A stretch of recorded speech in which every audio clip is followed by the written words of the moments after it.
اعوذ باللہ من الشیطان الرجیم بسم اللہ الرحمن الرحیم۔ میں ہوں عمران علی اور آپ دیکھ رہے ہیں میرا یوٹیوب چینل۔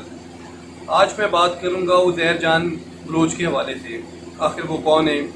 اور سارے سوشل میڈیا پر اور ایون تمام میڈیا کے اوپر انہی کی خبریں چل رہی ہیں۔ پرنٹ میڈیا لے لیں آپ، الیکٹرانک میڈیا لے لیں آپ، ہر جگہ پہ عزیر جان کے حوالے سے بات چل رہی ہے، اور جی آئی ٹی کا شور مچ رہا ہے کہ یہ جی آئی ٹی کیا چیز ہے۔ آج میں آپ کو بتاؤں گا کہ جی آئی ٹی کیا ہے اور عزیر جان بلوچ کون ہے۔ عزیر جان بلوچ بیسیکلی ایک گینگسٹر ہے جو کہ لیاری کے اندر اپنی کاروائیاں کرتے رہے، مجرمانہ کاروائیاں کرتے رہے، اور ان کا عروج شروع ہوا ہے آپ یوں کہہ لیں تقریباً کوئی 2009 کے بعد ان کو عروج ملنا شروع ہوا صحیح طریقے سے۔ لیکن انہوں نے جو مجرمانہ کاروائیاں شروع کی وہ تقریباً 2003 کے بعد سے انہوں نے یہ کام شروع کیا۔ ان کے والد صاحب تھے، ان کا نام تھا فیض محمد بلوچ، وہ ایک ٹرانسپورٹر تھے۔ تو ٹرانسپورٹرز جو ہوتے ہیں آپ کو پتہ ہے اکثر وہ ان کے جھگڑے اور مسئلے وغیرہ رہتے ہیں، کبھی وہ کسی سے ان کا پھٹا ہو جاتا ہے، کبھی کسی سے جھگڑا ہو جاتا ہے۔ ٹرانسپورٹ ایک اس طرح کا کام ہے کہ جس کے اندر آپ کو بدمعاش بننا پڑتا ہے۔ تو جو فیض محمد صاحب تھے وہ ٹرانسپورٹ کا ہی کام کر رہے تھے، اور کراچی میں ایک ارشد پپو کے نام سے ایک شخص تھا، ایک گینگسٹر تھا آپ سمجھ لیں، ایک ڈکیت تھا، ایک بدماش تھا۔ اس کے والد نے فیض محمد صاحب کا قتل کر دیا۔ اب اس قتل کا بدلہ لینے کے لیے، کیونکہ جو ارشد پپو تھا اس کو رہنمائی حاصل تھی ایم کیو ایم کی طرف سے اور سرپرستی حاصل تھی ایم کیو ایم کی طرف سے، تو اب اس نے عزیر بلوچ نے سوچا کہ میں اپنے والد صاحب کا آخر کیسے بدلہ لوں۔ تو اس نے اپنے والد صاحب کی قتل کا بدلہ لینے کے لیے ایک شخص رحمان ڈکیت کے نام سے تھا، یہ بھی لیاری میں ہی تھا، اس کا بھی گینگ وہاں پہ تھا، اس نے اس کے گروپ کے اندر شمولیت اختیار کر اپنے باپ کا بدلہ لینے کے لیے۔ اب یہاں سے یہ اسٹوری چلی۔ اب رحمان ڈکیت جو ہے، یہ سب شخص بھی جو ہے اس کو بھی کچھ نہ کچھ سیاسی سرپرستی تھی دوسری جماعتوں کی طرف سے، جس میں آپ یوں کہہ لیں پیپلز پارٹی کی طرف سے بھی کچھ نہ کچھ بات چیت تھی، کچھ رہنما تھے پیپلز پارٹی کے جو ان کو سرپرستی دیا کرتے تھے، کیونکہ ہر جو گینگسٹرز ہوتے ہیں، جتنے بھی اس طرح کے بڑے لوگ ہوتے ہیں جو بڑے پیمانے پہ مجرمانہ کاروائیاں کر رہے ہوتے ہیں، ان کو کسی نہ کسی کی سرپرستی حاصل ضرور ہوتی ہے، ورنہ وہ زیادہ دیر تک نہیں رہ سکتے معاشرے کے اندر، کیونکہ وہ قانون کی فضت میں آ جاتے ہیں، اور قانون سے بچانے کے لیے ان کو سیاسی لوگوں کی ضرورت ہوتی ہے۔ تو آج میں آپ کو یہ بتاؤں گا کہ جو عزیر بلوچ تھا یہ بیسیکلی ایک گینگسٹر تھا، اور اس نے اپنے والد صاحب کے قتل کا بدلہ لینے کے لیے رحمان ڈکیت کو جوائن کیا، اور وہاں سے پھر اس نے یہ تمام کارروائی شروع کی۔ جو عزیر بلوچ کے والد تھے ان کا انتقال ہوا ہے 2003 کے اندر، اور مطلب ان کو قتل کیا گیا 2003 میں، اور اس سے پہلے عزیر بلوچ جو تھا اس نے لیاری سے ہی ناظم کا الیکشن بھی لڑا تھا 2001 کے اندر۔ اچھا، 2003 کے بعد اس نے جب یہ ڈکیت رحمان ڈکیت کو اس نے جوائن کیا، رحمان ڈکیت جو ہے اس کو 2008 میں رحمان ڈکیت کو پولیس مقابلے میں مار دیا گیا۔ تو جب رحمان ڈکیت چلا گیا تو اس کے پیچھے عزیر بلوچ جو تھا یہ رسوخ والا بندہ تھا، اس نے اس کی جگہ لی اور اس گینگ کو سنبھالنا شروع کیا۔ اچھا، اس کے بعد مارچ 2013 میں عزیر بلوچ نے اپنے کچھ، جب اس نے گینگ کو سنبھال لیا تو اس نے اپنے کچھ لوگوں کو لے کر، اور ارشد پپو جو ہے وہ اپنے کچھ بھائیوں اور ایک بیٹے کو لے کر کسی پارٹی میں ڈی ایچ اے میں ایک فلیٹ پہ گئے تھے، تو وہاں پہ انہوں نے جا کر اس کو اغوا کیا اور اس کے بعد اس کو قتل کر دیا۔ یہ مارچ 2013 کی بات ہے۔ ارشد پپو کے بے ایمانہ قتل کے بعد یہ لیاری کا بے تاج بادشاہ بن گیا عزیر بلوچ۔ اچھا، 2013 کے بعد، ستمبر 2013 کے بعد کراچی کے اندر ایک آپریشن شروع کیا گیا، اور اس آپریشن شروع ہونے کے بعد جو عزیر بلوچ تھا وہ وہاں سے لیاری سے نکل کر اور بیرون ملک براستہ ایران، کراچی سے ہوتا ہوا براستہ ایران دبئی چلا گیا تھا 2013 کے اندر، اور اس کے بعد پھر 2016 میں 30 جنوری 2016 کو پاکستان رینجرز نے ان کو گرفتار کیا۔ یہ نہیں پتا کہ وہ واپس کہاں سے آیا، کراچی واپس آیا، اور کراچی سے بلوچستان میں داخل ہو رہا تھا۔ उज़ैर बलोच। तो इसी दौरान में पाकिस्तान रेंजर्स ने उसको पकड़ लिया, आइडेंटिफाई कर लिया और उसके बाद से उसको अपनी तहवील में रखा। तहवील में रखने के बाद इससे मज़ीद इंक्वायरीज हुई और बाद में फिर 3 साल के बाद उज़ैर बलोच को जो है वो पुलिस के हवाले किया गया और फिर उसको दोबारा कोर्ट में प्रोड्यूस किया गया और उसके ऊपर अभी तक जो है वो कोर्ट में पेशियाँ चल रही हैं उसके खिलाफ और उसमें फर्द जो मुख्तलिफ जगह पे आई होगी उसके ऊपर 50 से ज़्यादा केसेस के अंदर जो है वो ये नामजद है और किसी ना किसी तरह से मुलव्विस है, डायरेक्टली या इनडायरेक्टली 50 से ज़्यादा केसेस के अंदर जो है वो उज़ैर बलोच इस टाइम नामजद हुआ है। अब बात ये है कि ये जो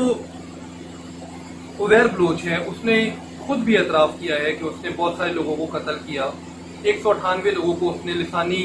बुनियादों पर और सियासी बुनियादों पर कत्ल किया। अब मैं आपको ये सारी स्टोरी आपको पता लगी कि उज़ैर बलोच कौन था, कैसे वो आगे आया, लेकिन अब जो असल स्टोरी इसके पीछे है अब मैं आपसे वो बताऊंगा कि इसकी सरपरस्ती कौन कर रहा था उज़ैर बलोच को और कहाँ कहाँ ये कैसे कैसे इसके लिंक्स जो है वो थे। अच्छा, अली जैदी साहब ने और शुबली फराज साहब जो वज़ीर इत्तलात हैं और अली जैदी साहब जो वज़ीर बराए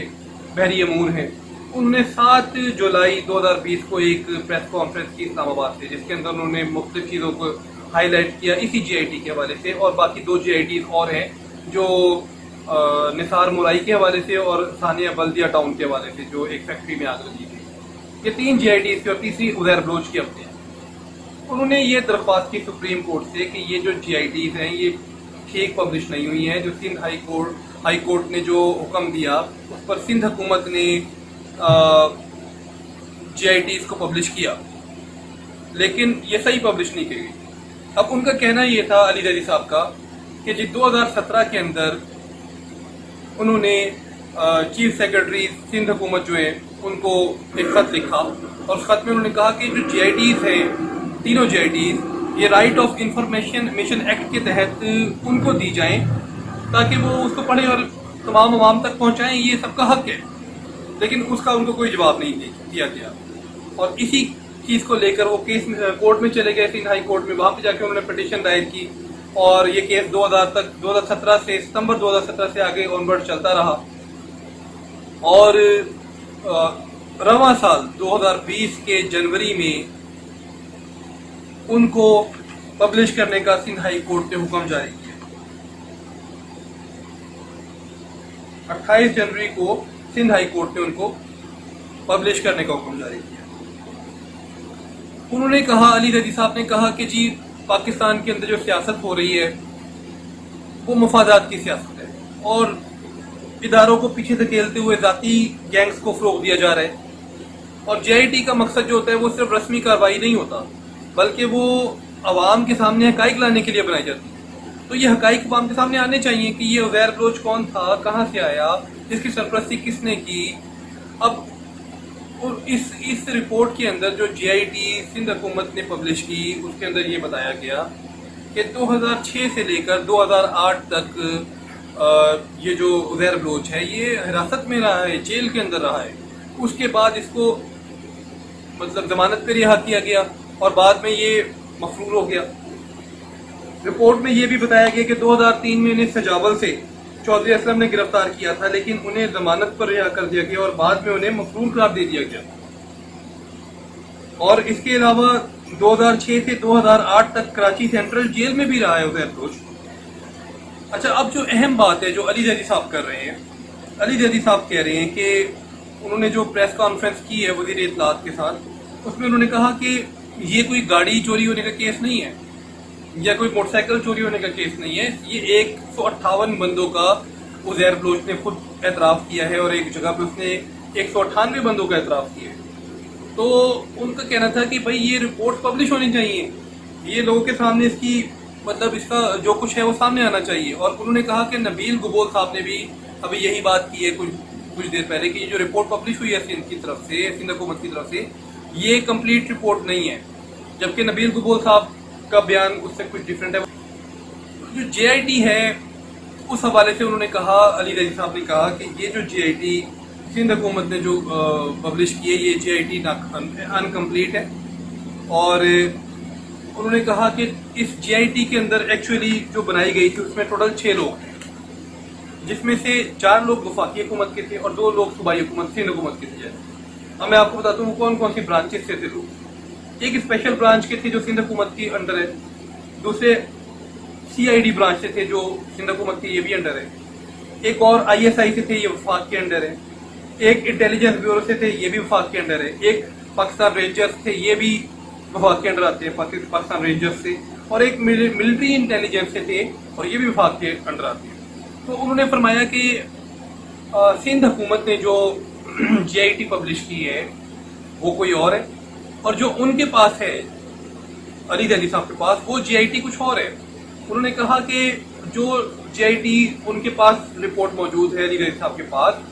उसमें इन 4 लोगों के दस्तखत मौजूद हैं जो 4 वफाकी हुकूमत के अंदर काम कर रहे थे, और जो सिंध हुकूमत के अंदर काम कर रहे थे उन्होंने उस पर दस्तखत नहीं किए। वो जो इशारा देना चाह रहे हैं वो आप समझ गए होंगे। तो आगे उन्होंने मजीद ये भी बताया कि जो जिस रिपोर्ट के अंदर 4 लोगों ने दस्तखत किए हैं